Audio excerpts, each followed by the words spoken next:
Last mini వ్లాగ్లో మూవీకి వెళ్ళామని చెప్పాం కదా. అయితే ఏ మూవీకి వెళ్ళాలని డిస్కషన్ వచ్చినప్పుడు తిల్లు స్క్వేర్ ఇంకా ద ఫ్యామిలీ స్టార్ ఆ రెండిట్లో ఏదో ఒకటి వెళ్ళాలని అయితే అనుకున్నాము.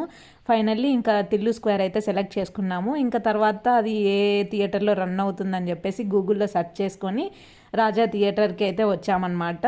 ఈ థియేటర్ కొత్తగా కన్స్ట్రక్ట్ చేసినట్టున్నారు. నాకు థియేటర్స్ అయితే ఐడియా లేదు కడపలో. అంటే నేను ఎప్పుడు మూవీకి అయితే రాలేదు. 3.5 ఇయర్స్గా కడపలో ఉంటున్నా కూడా ఒక్క మూవీకి అయితే వెళ్ళలేదన్నమాట పెళ్ళైన తర్వాత నుంచి. రీసెంట్గా నేను మా చిన్నక్క మంజుమల్ బాయ్స్ మూవీకి అయితే వెళ్ళాము రవి థియేటర్కి. ఆ రోజు మూవీ ఎక్స్పీరియన్స్ అయితే నాకు బాగా అనిపించింది. అంటే ఇలా ఏసీలో కూర్చొని ఈ సమ్మర్లో మూవీ చూస్తూ ఉంటే నాకు అంటే టైమే తెలియలేదు. ఇంకా కాసేపు ఉంటే బాగుండు అనిపించింది అనమాట. అంటే ఇంట్లో ఉండి ఉండి బోర్ కొట్టేసింది. ఇలా వెళ్ళడం బాగా అనిపించింది. అందుకే ఈసారి ఇంకా ఎక్సైట్మెంట్తో వచ్చాను నేను. కాకపోతే ఈసారి ఏసీ వేయలేదు జనాలు పెద్దగా లేకపోయేసరికి. ఇంకా ఫస్ట్ హాఫ్ అంత అనిపించలేదు, కానీ సెకండ్ హాఫ్ నుంచి ఫుల్ స్వెట్టింగ్ అయిపోయింది. ఇంకా విసురుకుంటూ కూర్చున్నాం అనమాట.